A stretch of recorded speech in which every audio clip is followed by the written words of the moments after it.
श्री रामानुजाचार्य भगवान वहां से जा रहे थे और धनुर्दास नाम का एक व्यक्ति था, उसकी पत्नी इतनी सुंदर थी, इतनी सुंदर थी, इतनी सुंदर थी कि सचमुच उसकी पत्नी अत्यधिक सुंदर थी। और वह आदमी अपनी पत्नी से इतना आसक्त था कि पत्नी सीधा चले तो वह उल्टा उसे देखता देखता चलता था। पत्नी धूप में निकल जाए तो छाता लगाए और उल्टा उल्टा चले पीछे की तरफ, पत्नी को देखता रहे और चलता रहे, भले गिर जाए तो उठ के फिर छाता लगाए पर देखे उसी की तरफ, देखे पत्नी की तरफ, चले आगे की तरफ। आपके पति इतना प्रेम करते हैं आपसे? धनुर्दास जी अपनी पत्नी से इतना प्रेम करते थे कि वो जहां जाए तो उल्टा चलते थे सीधा। आज तक किसी ने, सारे लोग कहने लगे थे स्त्री लंपट है, स्त्री लंपट है, वो औरत का गुलाम है, पत्नी का गुलाम, सब लोग मजाक उड़ाते थे। पर वो परवाह ना करता कि तुम हमारे बार प्यार है, जब प्यार किया तो डरना क्या। वो प्यार करता और उल्टा चलता, पत्नी को देखता बस, किसी को ना देखे। जमाना कहाँ है, क्या कर रहा है, कोई मतलब नहीं। धनुर्दास जी सिर्फ अपनी पत्नी को देखते थे, सिर्फ।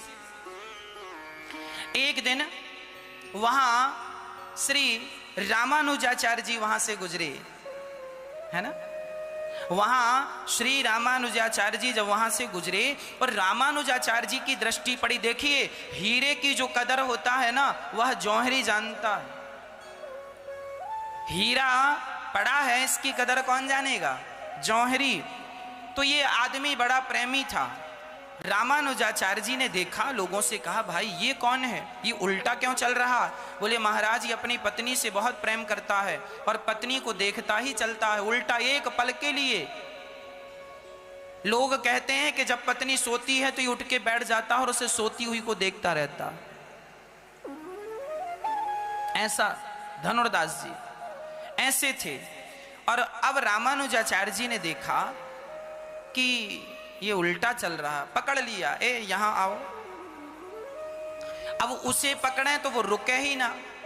तब श्री रामानुजाचार्य जी ने उसे ना पकड़ा, उसकी पत्नी को रोका, देवी यहां आओ, ये तुम्हारा पति तुम में इतना आसक्त है, यदि तुमसे इतना प्रेम करता करता ये मर जाएगा ना तो ये सीधा नरक जाएगा, पर मैं इसे भगवान का परम भक्त बना सकता हूं, ये तुम मेरा सहयोग करो तो। पत्नी ने कहा मेरे पति कुछ ज्यादा ही आसक्त हैं, मुझे भी अच्छा नहीं लगता ये उल्टा उल्टा चलते हैं, जमाना हंसता है, मैं भी चाहती हूं कि ये कुछ मेरे से कम आसक्त हों, ये बहुत ज्यादा आसक्त है।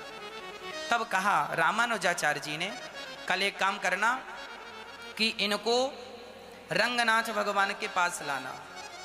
ये घटना है दक्षिण भारत की, रंगनाथ भगवान के मंदिर के आसपास की घटना है। तो रंगनाथ भगवान के पास वो लेके आई अपने पति धनुर्दास जी को, और रंगनाथ जी भगवान का पर्दा बंद था, और जिस तरफ पर्दा था, जिस तरफ रंगनाथ जी थे, उस तरफ उसकी पत्नी को खड़ा कर दिया गया।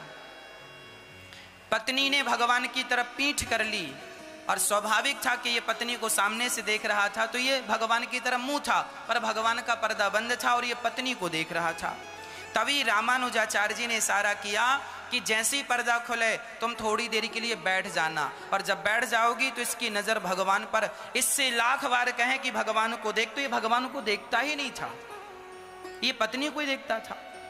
अब की बार जैसे ही पर्दा हटा और इसकी पत्नी बैठी, प्रोग्राम बिल्कुल फिक्स था, पर्दा खुला और ये बैठ गई, और जैसे ही बैठी इसकी दृष्टि जाकर सीधा पहली बार इसने रंगनाथ भगवान को देखा, और ज्यों देखा साहब तो पलक बंद ही नहीं हुई, देखता रहा, टुकुर टुकुर देखता रहा। इतने सुंदर भगवान, पता नहीं एक ऐसा अटैचमेंट हो गया, ऐसा लगाव हो गया कि अब वो अपनी पत्नी के बाद यदि किसी को देखना शुरू किया तो केवल भगवान को देखने लगा।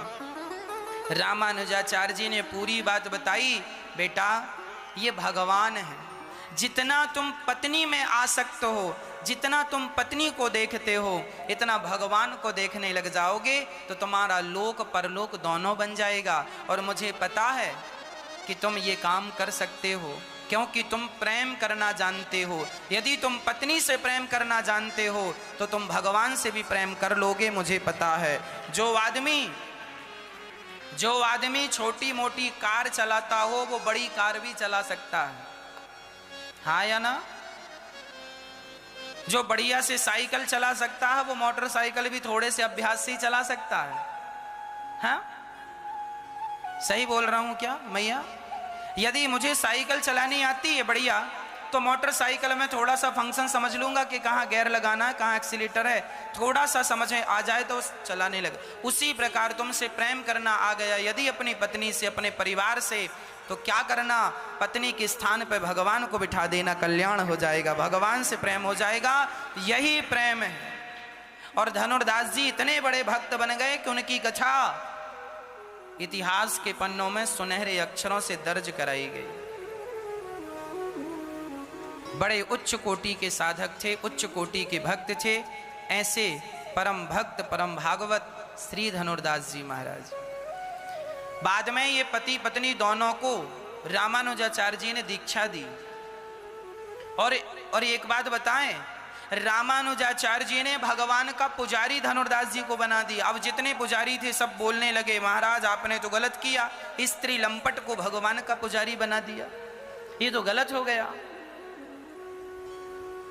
तो एक दिन क्या हुआ, जो रामानुजाचार्य जी के चेला जन थे, वो सन्यासी जन, वो विरोध करने लगे। अरे धनुर्दास जी को इतना बड़ा आपने पद दे दिया, इतना बड़ा स्थान दे दिया, हम इतने सीनियर हैं, पुराने हैं, और आपने हमें तो कुछ स्थान दिया नहीं, और इसे महंत बना के बिठाल दिया। अब तो सब जलने लगे, ईर्ष्या करने लगे। हाँ, तब रामानुजाचार्य जी ने एक साधु से कहा, सुनो, धनुर्दास जी की पत्नी सो रही है, उसके कानों में बड़े बड़े झुमके हैं और उसके गले में बड़ा सा हार है, एक काम करो, जाओ उतार के ले आओ। अरे महाराज चोरी करें? हाँ हाँ, कल उसको बेच के बढ़िया भोग लगवाएंगे भगवान का। और जितने उनके साधु संत थे, अर्थात उनके चेला जो ईर्ष्या करते थे, उनकी लंगोटियां सूख रही थी। बाबाओं के पास लंगोटी है तो सूख रही थी, तो रामानुजाचार्य जी ने लंगोटियों को जरा अदल बदल कर दिया, उठा के दूसरी जगह छिपा दिया, है ना, और कुछ लंगोटियां रह गई वहां, दूसरे ढंग से रखवा दिया। और एक सन्यासी से कहा, जाओ धनुर्दास जी की पत्नी के आभूषण उतार के ले आओ। अब धनुर्दास जी की पत्नी के जब आभूषण उतारने लगे ये साधु जी, तो धनुर्दास जी की पत्नी जानती थी कि कोई आभूषण उतार रहा है, पर वो ये समझ गई कि ये भगवान की सेवा के लिए उतार रहे हैं, तो उसने इस कान का उतरवा लिया और फिर करवट ले लिया, मानो ये कह रही है कि अब इसका भी उतार लो, ऐसे लेट गई। सवेरा हुआ तो बाबा लोग, साधु लोग आपस में लड़ने लगे। अरे हमारी लंगोटी कहाँ चली गई, हमने तो यहीं सुखाई थी। जो ईर्ष्या कर रहे थे वो आपस में ही लड़ने, अरे ये हमारी लंगोटी है, ये हमारी लंगोटी है, ये हमारी, चलो यहाँ लाओ। लंगोटी के लिए झगड़ा हो गया। तब रामानुजाचार्य जी आए और उन्होंने कहा, देखो हमने तुमको यहाँ का पुजारी इसलिए नहीं बनाया क्योंकि तुम में और इनमें इतना बड़ा अंतर है। तुम्हारी जरा लंगोटी यहाँ वहाँ हो गई तो तुम आपस में लड़ने लगे, और इसके हमने कान के झुमके उतरवा लिए।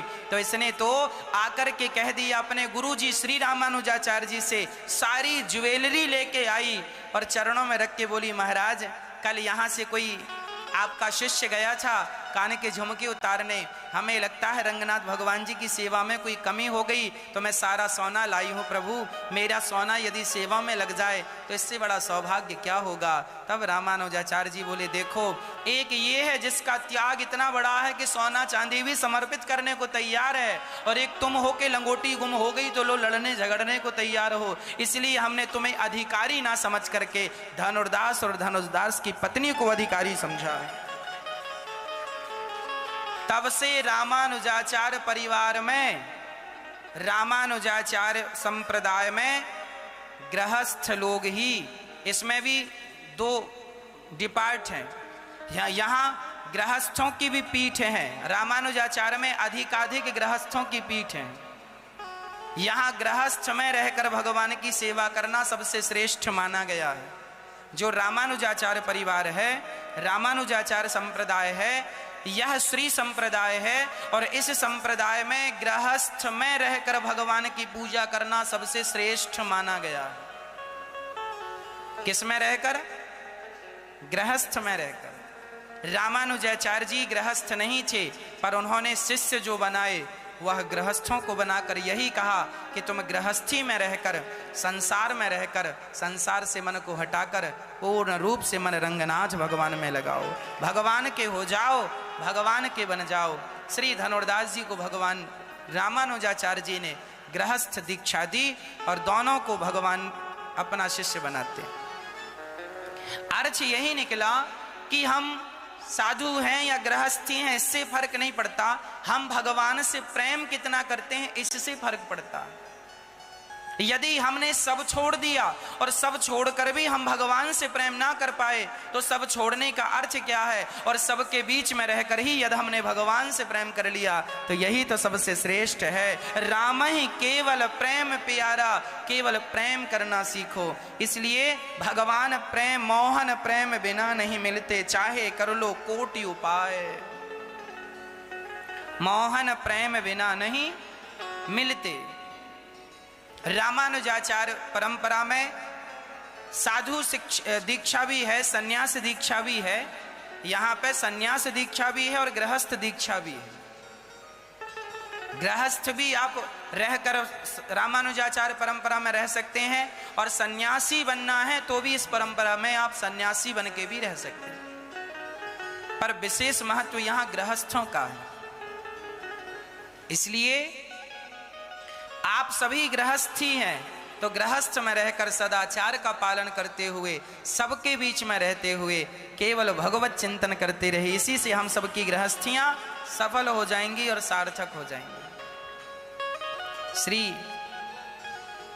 भगवान से प्रेम, गोपियों ने भगवान से प्रेम किया है। प्रेम जगत में सार और कुछ सार नहीं, मन कर ले प्रभु से प्यार और कुछ सार नहीं।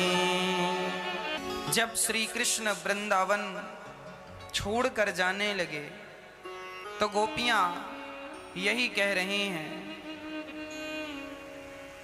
मेरे श्याम चले आओ, घन श्याम चले आओ। हे श्याम सुंदर, हमें मत जाओ छोड़कर, हम तुम्हारे बिना जी नहीं सकती, रह नहीं सकती।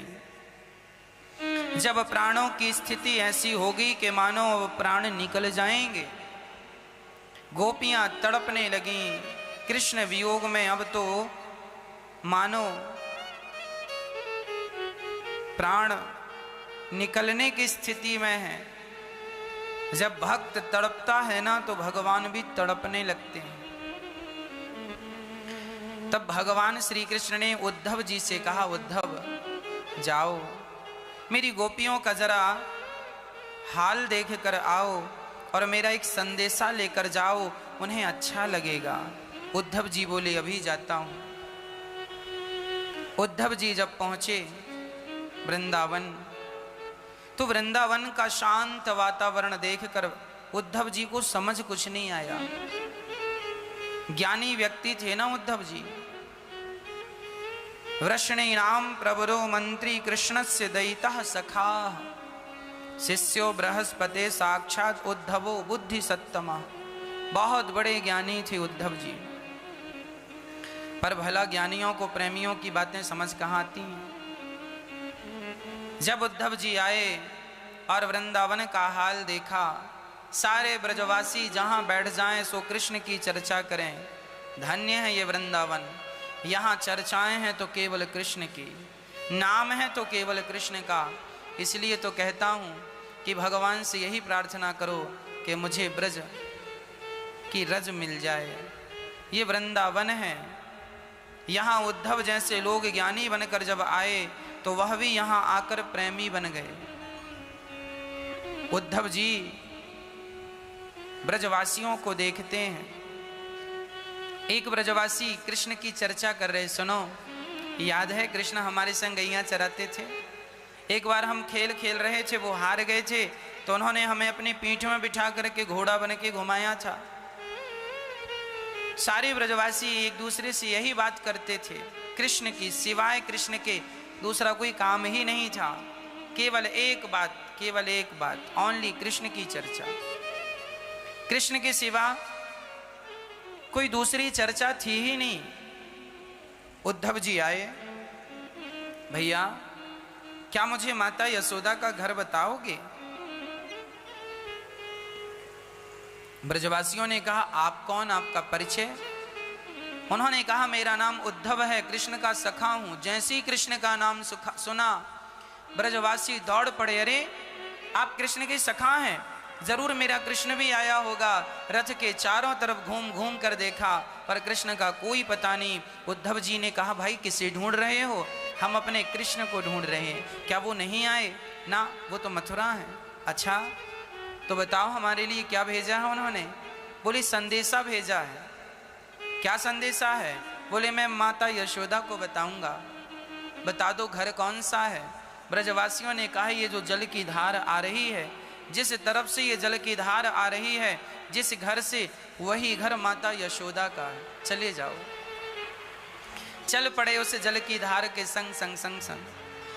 पूछते जा रहे हैं, भाई इतना सारा जल घर से कैसे निकल रहा है? बोले ये जल नहीं, आंसू हैं, आंसू। इतने आंसू बहे हैं ब्रजवासियों के और माता यशोदा के और 9 लाख गैयों के, पशु पक्षी भी। जासो वियोग विकल पशुएं से, प्रजा मातु पितु जी हैं कैसे। जिनके वियोग में पशु पक्षियों की ये हालत है, उनके वियोग में उनके माता पिता की क्या हालत रही होगी। उद्धव जी गए, माता यशोदा रो रही हैं, कृष्ण कृष्ण कहकर पुकार रही हैं और कृष्ण तो कहीं नजर नहीं आए। पर कृष्ण जैसा आज उद्धव जी का स्वरूप था, माँ यशोदा ने देखा, लगता है कृष्ण आ गए। और उद्धव जी ने कहा, मैया, भगवान माँ को कन्फर्म हो गया कि मैया कहने वाला मेरा कृष्ण होगा। दौड़ पड़ी माता यशोदा और हृदय से उद्धव को लगा लिया। अरे कन्हैया, कोई इतनी देर लगाता है अपनी माँ से मिलने के लिए? बोल कहाँ था तू अभी तक? क्या तुझे अपनी मैया की याद नहीं आई? जब रोने लगी तो ब्रजवासी भी रोने लगे। उद्धव जी ने कहा कि भाई माँ को समझाओ कि मैं कृष्ण नहीं हूं। ब्रजवासियों ने मुंह पे उंगली रख ली कि थोड़ी देर रोने दो, ये मैया ऐसी है कि रोती भी नहीं है जल्दी, और आज रो रही है, जरा इसे जी भर के रो लेने दो, इसका दर्द थोड़ा कम हो जाएगा। आज पहली बार तुम्हारा कंधा मिला है, जिसके कंधे पर इसने अपना सिर रख के रोना शुरू किया है। थोड़ी देर के लिए झूठे ही सही, झूठे ही कृष्ण बन जाओ तुम। उद्धव जी चुप रह गए और माँ यशोदा बस रोती गई, कन्हैया तुम्हें इतने दिनों बाद याद आई, कन्हैया तुम्हें इतने दिनों बाद याद आई। अब ब्रजवासी सोचने लगे कि जब माँ को ये पता चलेगा कि ये कृष्ण नहीं उद्धव है उनके मित्र, तो पता नहीं माँ जिंदा रहती है या नहीं। इस स्थिति को सोच करके सारे ब्रजवासी डर गए और उद्धव जी चुपचाप खड़े हैं। माँ यशोदा कभी माथे को चूमती है, कभी गालों को चूमती है, कभी हृदय से लगाती है, तो कभी जी भर के देखने लगती है और बार बार कहती है कि तू कितना बदल गया है कन्हैया। केवल तेरा स्वरूप, तेरा स्वभाव नहीं, तेरा स्वरूप भी बदल गया है। अब कौन समझाए कि ये कृष्ण ही नहीं है मैया, पर तुम्हें कहने से भी तो डर लग रहा है कि ये कृष्ण नहीं है, कहीं प्राण ना निकल जाएं। तब हृदय में पत्थर रख के उद्धव जी ने कह ही दिया, माँ मैं कृष्ण नहीं हूं। तो कौन हो तुम? मैं उनका मित्र हूं उद्धव। तो क्या कृष्ण नहीं आए? ना माँ, उन्होंने मुझे संदेशा लेकर भेजा है। जब माँ को ये पता चला कि कृष्ण नहीं आए, कृष्ण का संदेशा आया है, माँ तुरंत धड़ाम से खड़ी खड़ी गिर गई। और जब गिरी मानो अचेत हो गई, सब डर गए कि प्राण तो नहीं निकल गए। सारे लोग दौड़कर माँ को उठाने लगे, पानी का सिंचन करने लगे, पर माँ की आंख फिर भी नहीं खुली। तब नंद बाबा आए और कहा सबसे, हट जाओ यहाँ से, थोड़ा दूर बैठो, मैं इसका इलाज जानता हूँ। जब से कृष्ण गए हैं ये ना जाने कितनी बार ये मर चुकी है, इसके प्राण कई बार निकल चुके हैं, पर जब मैं एक शब्द कह देता हूं ना तो इसके प्राण गए हुए वापस आ जाते हैं। क्या कह देते हो आप?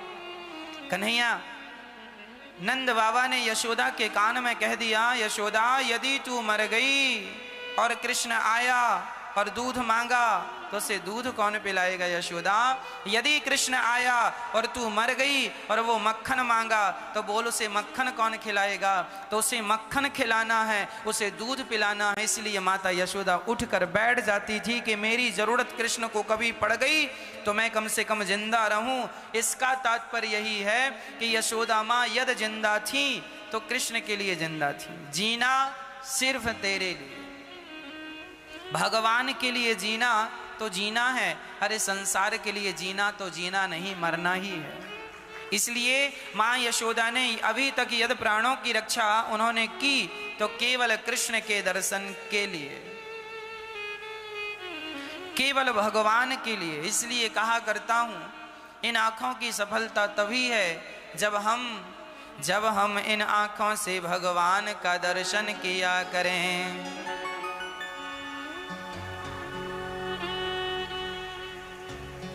ये जो आँखें हैं हमारी, ये जो आँखें हैं हमारी, मिल गई हैं श्याम से, अब कहीं आँखें मिलाने की हमें फुर्सत नहीं। अब कहाँ आंखें मिलाएं, एक था दिल मिल गया वो श्याम से, एक था दिल मिल गया वो श्याम से, अब कहीं दिल को लगाने की हमें फुर्सत नहीं। मैं जिस दिन भुला दूं तेरा प्यार दिल से, वो दिन आखिरी हो मेरी जिंदगी का। ये आंखें उसी रात हो जाए अंधी, ये आंखें उसी रात हो जाए अंधी, जो तेरे सिवा देखे सपना किसी का। मैं जिस दिन भुला दूं तेरा प्यार दिल से, वो दिन आखिरी हो मेरी जिंदगी। इन आँखों का होना तब सफल है भक्तों जब इन आँखों से भगवान को देखा जाए। इन आँखों का होना तब सफल है जब इन आँखों से भगवान के लिए रोया जाए, है ना। माँ यशोदा रोने लगी, उद्धव बताओ मेरे कृष्ण क्यों नहीं आए, क्या गलती हुई मेरे से कि मेरा कन्हैया मुझे सदा सदा के लिए छोड़कर चला गया। उद्धव मेरी गलती तो बताओ, एक बार मैंने उसे उखल से बांध दिया था, शायद इसलिए नाराज होके चला गया। रोने लगी माँ, मेरी गलती यदि हुई हो उद्धव तो एक बार कह देना कि सुनो माँ माफी मांगने को तैयार है, मैं जीवन भर जो सजा देगा कन्हैया वो स्वीकार कर लूंगी, पर उद्धव कह देना कन्हैया से कि तेरी माँ अब तेरे बिन ज्यादा दिन और जिंदा रह नहीं सकती। अभी तक तो मैंने जैसे तैसे अपने आप को संभाल लिया, पर अब संभाला नहीं जाता। उद्धव कह देना कि तेरी मैया अब मर जाएगी यदि नहीं आएगा तो। माँ यशोदा का जब ऐसा प्रेम उद्धव जी ने देखा, कुछ बोल ना सके, कुछ बोल रहे हैं, अब बोलने का प्रयास कर रहे हैं। न माता न पिता तस्या न भार्या न सुतादयः नात्मीयो न परश्चापि न देहो जन्म एव च। उद्धव ने कहा, माँ ये जो कृष्ण हैं ये किसी के पुत्र नहीं है, इनकी कोई माता, इनके कोई पिता नहीं है, ये भगवान है। उद्धव जी ने जब ऐसा ज्ञान दिया कि वो भगवान है, किसी के पुत्र नहीं है, तब माँ यशोदा बोली, बेटा यदि वो सबका भगवान है, यदि उसकी कोई माँ और कोई पिता नहीं है, तो ये बताओ क्या कोई भगवान को बांध सकता है? नहीं, पर हमने बांधा है। यदि तुम भगवान को नहीं बांध सकते ना उद्धव, तो तुम्हारा जो भगवान है उसे हमने बांधा है, और तुम्हारे लिए वो भगवान होगा, हमारे लिए सिर्फ हमारा बेटा है, सिर्फ पुत्र है। इसलिए उसे तुम भगवान ना कहो उद्धव, वो हमारा पुत्र था, पुत्र है और पुत्र ही रहेगा। उद्धव जी अब समझ नहीं पाए कि क्या उपदेश करूं, क्या ज्ञान दूं। उद्धव जी पूरी रात चर्चा हुई, सुबह स्नान करके गोपियों के समूह में चले गए जहां गोपियां बैठी थीं। सारी गोपियां कृष्ण का चित्र दीवार में उन्होंने बना रखा था। एक सखी ने अद्भुत चित्र बनाया। उद्धव जी खड़े हैं, पूछ रहे हैं क्यों, ये चित्र किसका है? बोले ये हमारे प्राण प्यारे हैं मनमोहन कृष्ण। अच्छा यही है? तो इनके तुमने हाथ तो अच्छे बनाए हैं, अधर भी अच्छे बनाए हैं, आंख भी अच्छी हैं, गाल भी अच्छे हैं, बाल भी अच्छे हैं, ये बताओ तुमने इनके पांव क्यों नहीं बनाए? क्या कृष्ण लंगड़ा है? तुमने पांव क्यों नहीं बनाए? तब गोपियों ने रोते हुए उद्धव से कहा, उद्धव पांव डर के कारण नहीं बनाए। किस बात का डर?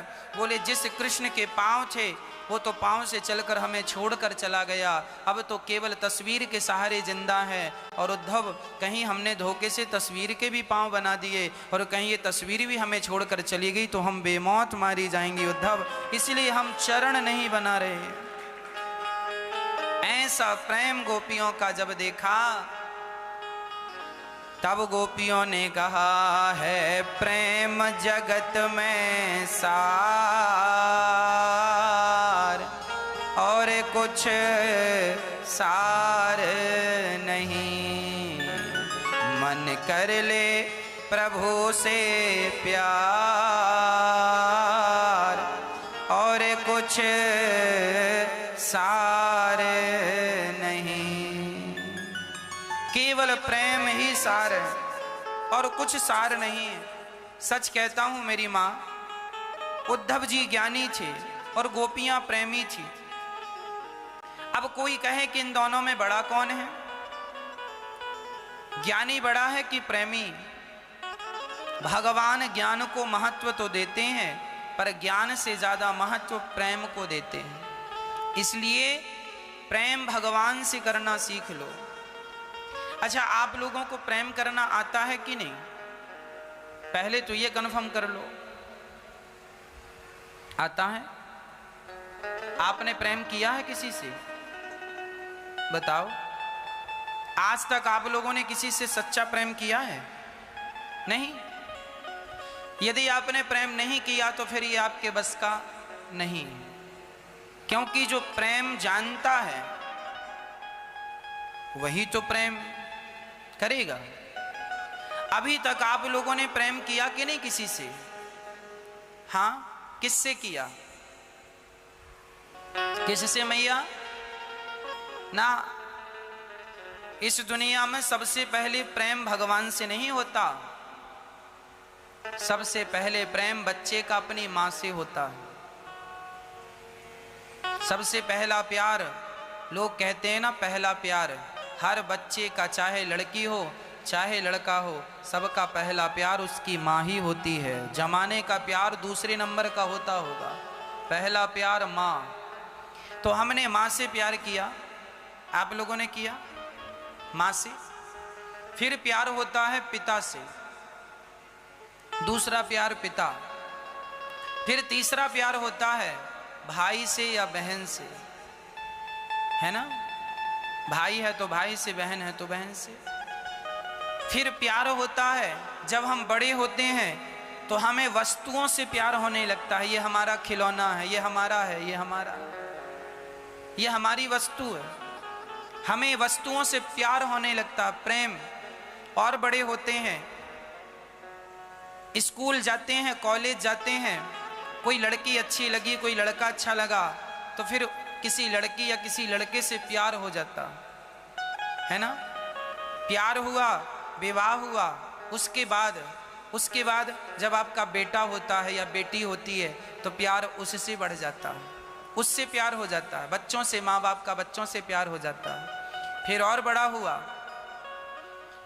है ना?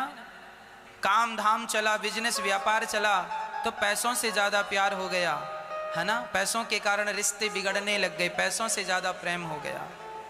बेटा बड़ा हुआ, बेटे का विवाह हुआ और घर में पोता या नाती आया तो उनसे प्यार ज्यादा हो गया। ये मेरा पोता है, ये मेरी नाती है।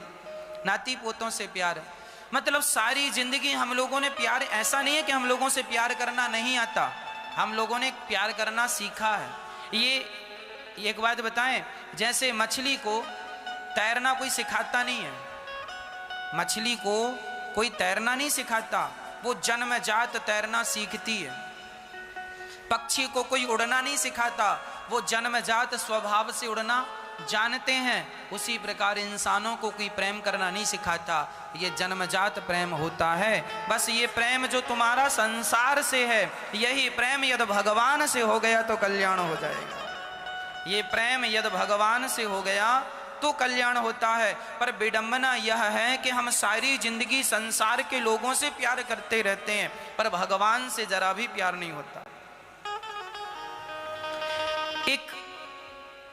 एक चेला गुरुजी के पास आया और गुरुजी से कहने लगा, गुरुजी हमें भगवान से मिलना है, मिलाओ। गुरुजी ने कहा, ठीक है, हम भगवान से तुझे मिलाएंगे, पर उसके लिए ना तू ये बता कि भगवान से प्रेम करना पड़ता है, क्या तू आज तक किसी से प्रेम किया है? उसने कहा, गुरुजी मैंने आज तक किसी से प्रेम नहीं किया। अच्छा, तेरी माँ से प्रेम किया है? ना। बहन से प्रेम किया है? ना। पिता से प्रेम किया है? ना। तूने किसी लड़की या किसी से प्रेम किया है? ना। ताऊ, चाचा, काका, इनसे प्रेम किया है? ना। गुरुजी ने कहा, फिर तुझे भगवान नहीं मिल सकते। पहले जा और प्रेम करना सीख। जब तू संसार के लोगों से प्रेम करेगा,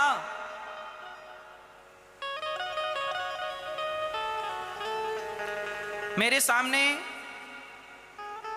ये गुलाब का पुष्प है, ध्यान से देखिएगा मैं आपको क्या समझाना चाह रहा हूं। मैंने इसे देखना स्टार्ट किया। जब मैं इसे देखूंगा, अभी मैंने इसको देखना शुरू कर दिया ना, अब ये दिखने लगा। अब क्या होगा कि इसको उठाकर हम रख देंगे और इसकी जगह तुलसी रख देंगे। हम देख वहीं रहे हैं, लेकिन अब व्यक्ति बदल गया। पहले गुलाब था, अब वस्तु बदल गई, तुलसी हो गई। देखना हम उसे भी देख रहे थे और देख इसे भी रहे हैं। फर्क इतना है कि पहले गुलाब को देख रहे थे, अब तुलसी को देख रहे हैं। उसी प्रकार आप यदि प्रेम करते हैं तो पहले आप अपनी माँ से प्रेम करो। ये तुम्हारी माँ है, ये तुम्हारी पत्नी है, ये तुम्हारा बेटा है। माना कि संसार के रिश्ते तुम्हारे ये रखे हैं, तुम्हें पहले इनसे प्रेम करना पड़ेगा। प्रेम जब आप इनसे करोगे और जीवन में कोई सच्चा गुरु आ जाएगा तो गुरु क्या करता है, गुरु माता पिता को उठाकर किनारे रख देता है और उसी स्थान पर भगवान को बिठा देता है। बेटा जैसे तुम संसार के लोगों से प्रेम करते थे वैसे अब भगवान से प्रेम करने लग जाओ, तुम्हारा कल्याण हो जाएगा। तुम्हें अलग से कुछ नहीं करना। जो प्रेम तुम माँ से करते थे वही प्रेम माँ से ना करके भगवान से करने लग जाओ। या फिर ऐसा भी हो सकता है कि माँ को ही भगवान समझ के प्रेम करो, मतलब उस व्यक्ति के स्थान पर अब तुम भगवान को बिठा लो, अलग थलग कुछ नहीं करना। जो लोग ये कहें कि मैं किसी से प्रेम नहीं करता केवल भगवान से, यह स्थिति अंतिम स्थिति होती है। ये स्थिति भी होती है पर यह आखिरी स्टेप। पहले हमें मीराबाई पहले अपनी माँ से प्रेम करती थी। माँ बाल गूंथ रही है, चोटी कर रही है, माँ से कहती है मीरा माँ ये बताओ आज गांव सजा क्यों है। माँ ने कहा आज पड़ोसन में बेटी का विवाह है। मीरा बोली मेरा भी विवाह करा दो। उस समय नन्ही सी गुड़िया थी 5-7 वर्ष की, मेरा भी विवाह करा दो माँ। माँ से लिपट गई, मतलब माँ से प्रेम, एक लड़की का प्रेम अपनी माँ से होता है स्वाभाविक, हर लड़की का प्रेम माँ से होता है, हर बच्चा अपनी माँ से प्रेम करता है, पिता से माँ से सबका होता है। मीरा का भी प्रेम अपनी माँ से था। माँ चोटी कर रही है, माँ से कह रही है मेरा विवाह कराओ, मेरा विवाह कराओ। माँ नाराज हो गई, गुस्सा में बोल दी जा मैंने तेरा विवाह, ये मंदिर में कृष्ण बैठे हैं, जा मैंने तेरा विवाह इनसे कर दिया। कहकर माँ तो चली गई पर मीराबाई वहां जाकर बैठ गई और कृष्ण को अपना सर्वस्व समर्पण करके उसने पहले कृष्ण की मूर्ति से प्रेम किया। सुनिएगा, स्टेप बाय स्टेप चलना होता है। मीराबाई ने सबसे पहले प्रेम किससे किया? भगवान श्री कृष्ण की मूर्ति से, है ना।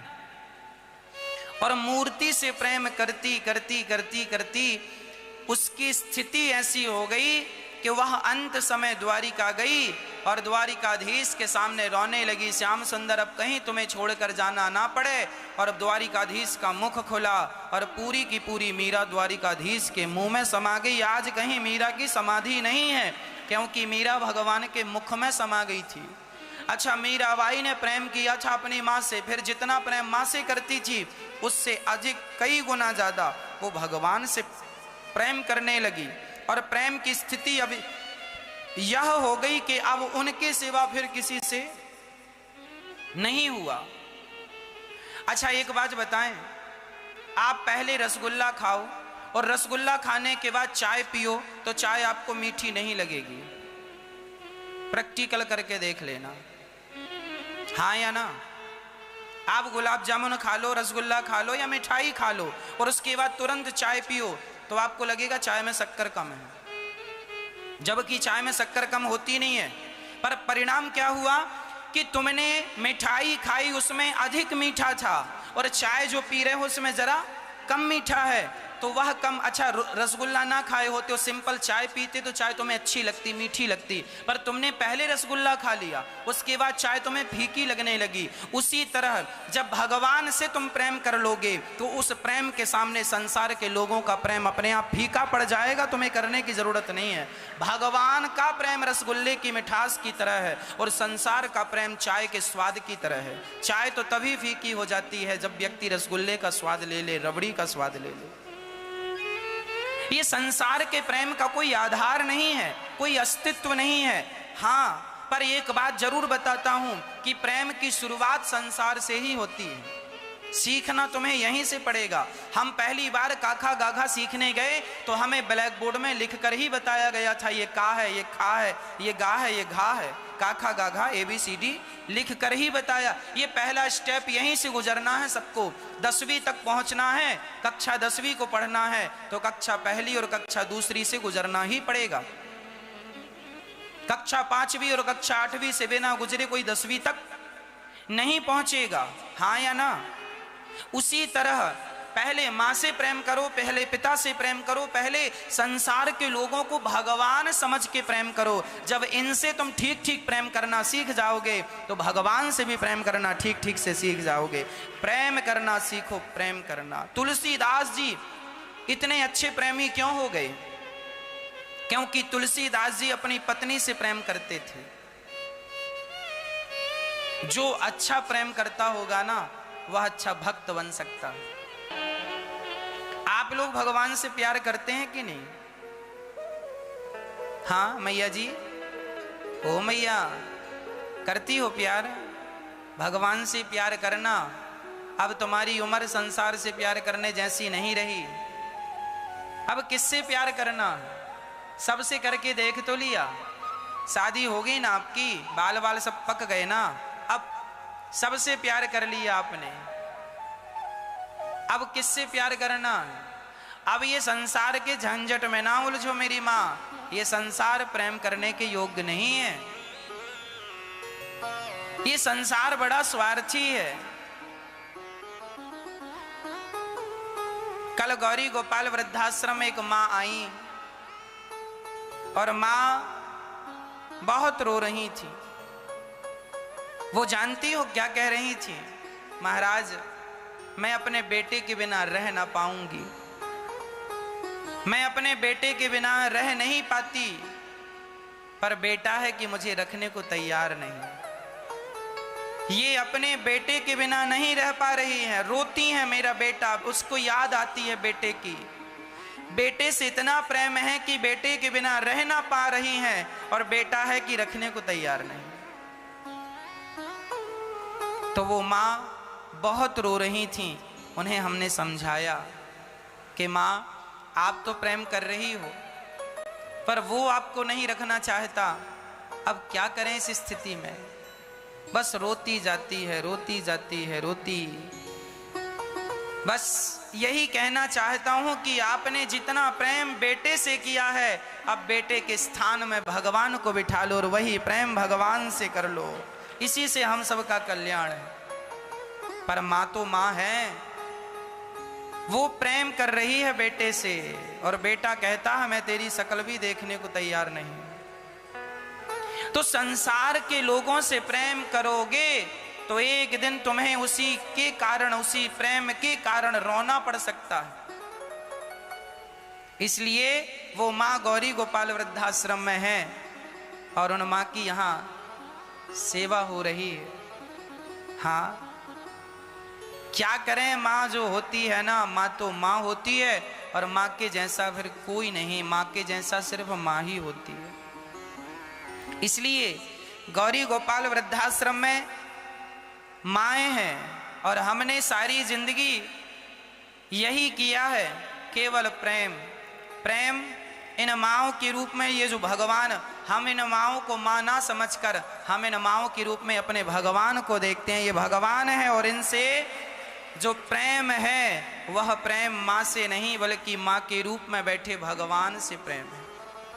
ईश्वर है, माँ भगवान है, यह बात समझ लेनी चाहिए।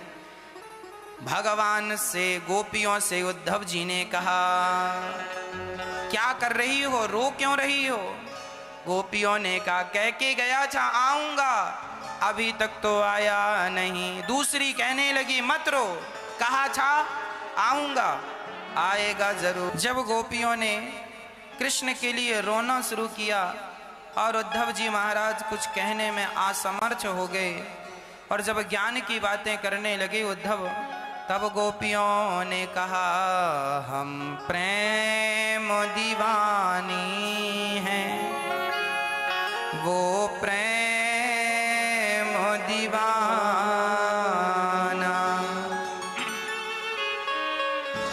ऐ उद्धव हमें ज्ञान की पोथी न सुनाना,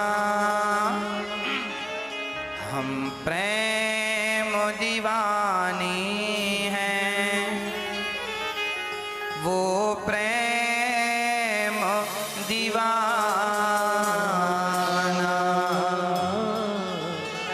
हम प्रेम दीवानी है, वो प्रेम दीवाना।